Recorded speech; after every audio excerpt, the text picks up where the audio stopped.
Anton here from GT Canada. Today I'm working on my Ford Flex again.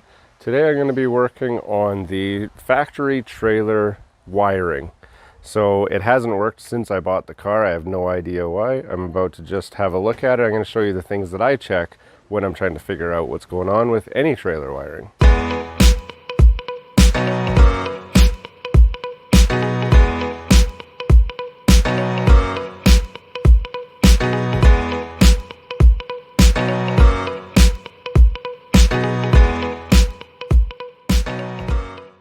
So the first thing to note is this has regular 4-pin wiring and a 7-pin wiring. Now, the first thing I usually do, check out the actual wiring pins, make sure they're clean. These ones all look clean, they're not corroded up. Make sure there's no mud that got in there or anything. On the 4-pin, same deal. Now, my wiring doesn't work on either. I'm going to check, first of all, the fuses up in the front. If you have the factory wiring, this is how you're going to be kind of checking and working through it. So on your engine, the factory wiring for the trailer is just over here. You've got your fuse box, your factory fuse box, and right in here, so that's the trailer wiring external fuse box. So that's just right in front of this guy here. So we're going to pop this cover off, and then that'll expose all the wiring.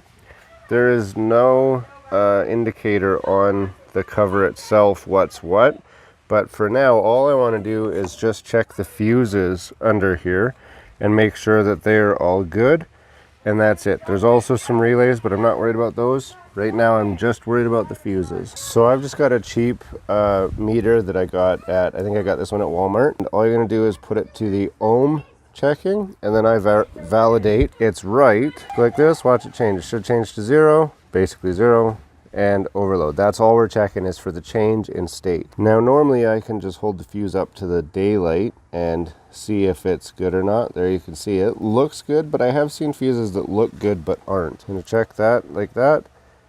This one is definitely good, and this one is also good. This one is also good. There's only 3 fuses in here, so those are all of them, but I like to also pull the relays. So there's 3 relays. There's really nothing you're going to check on these.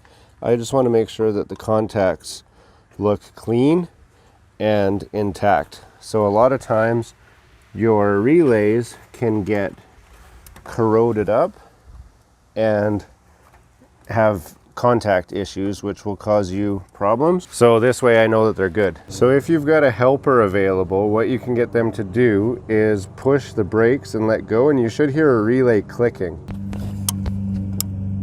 So you can hear that clicking. That means that the relay system itself is working. I can hear the relay turning on and off, but what I don't see is any voltage coming out of any of these. So while he's holding the brakes down, I should be able to see 12 volts coming from this and coming off the battery. So I just put one wire, so I put the ground wire on the battery and then the other wire on the fuse. I should be able to see 12 volts coming off one of these, and I'm not. So that makes me think that I am missing my entire 12 volt supply for my trailer wiring. So I'm going to go into my main fuse box and see if there's a fuse for the trailer wiring. I've popped this open, and again, for whatever reason, Ford doesn't write what things are in here. So you've got to go to the manual, which I did, and I found breaker spot number 30, right there, is the battery charge trailer tow. And I got a feeling that that actually powers the entire trailer circuit. So 30 would be right here, that position right there. Now, when I go to here, I've already pulled this out. So this is it right here. So I pulled this out. Now it looks to be intact, but on super close inspection, it's actually blown. So while I had it out, I checked real quick to make sure that I do have 12 volts there, which I do. And I'm gonna throw a new relay in. So this is why when you go to the wrecker, and if you haven't watched my video about going to the wrecker, You always leave with a pocket full of spare fuses for this exact reason. So, and we're listening to see if it pops when I plug it in. It did not pop, which is a good sign. So now I'm going to go back, actually right here I'll test this in this relay box where I've got these. So I had no power on here when I pushed the brakes or when I had the signals going, but I should have. So I have a feeling that now I will have power there. I'm going to check that in a second. Okay, so I'm going to just check these again. Hopefully you can see the meter. And I'm going to put it on to DC voltage, since that's what I actually want to check right now. So I've got 12 volts on this relay, which I did not before. Or this fuse, which I did not before. I have 12 volts on this one, which I did not before. So it seems like everything should be working. If I go to the back, I'll be able to confirm that it is in fact working. Now when I'm checking trailer wiring, I do two things. Number one is turn on the headlights, and I also turn on the hazard lights. So my hazards are going and my headlights are on. Now the reason why I turn on the headlights and the hazards is because I'm checking for anything. I was getting nothing at all. No lights, no signal lights, no brake lights, no nothing. So this way I increase my odds of finding something. So my headlights should be on, my marker lights should show up as being on. I should also find at least 2 wires that are flashing because my hazards are on.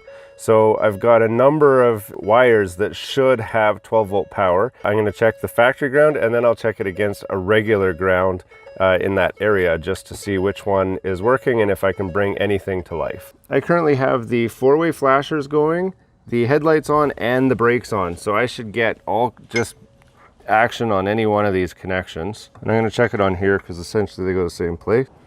Now I've got 11.92, basically 12 volts at that plug, which is excellent. And this one's alternating because this will be the signal lights. So it's going to alternate like that. And then same deal with the other one. So this is right and left signal and marker. So there, now the flashers are off and the brakes are being held. And I've got steady 12 volts in the same one that was a minute ago blinking back and forth. So that's how I troubleshot the wiring on this car. If you have no indicator of anything, no power, no lights, no brake lights, no signal lights, it's usually going to be one of two things. Either you're missing the 12 volt supply for the entire system, or you're missing a ground. Usually you're missing a ground. It's actually kind of rare to be missing all of the power for the whole system. In this case I was. Somebody probably was towing something with bad wiring and just blew that main fuse, and that's why they lost everything all at once. So next time I hook up my trailer to this, I expect that everything will work and all my lights will be good. So that's how you can troubleshoot your wiring, specifically on your Ford Flex, but also any vehicle that has factory wiring. Hey, thanks for watching another GT Canada video. We got lots of great stuff in store, so be sure to subscribe and hit the bell so you can stay up to date on all the latest stuff as we upload it. Comment below and watch the next video.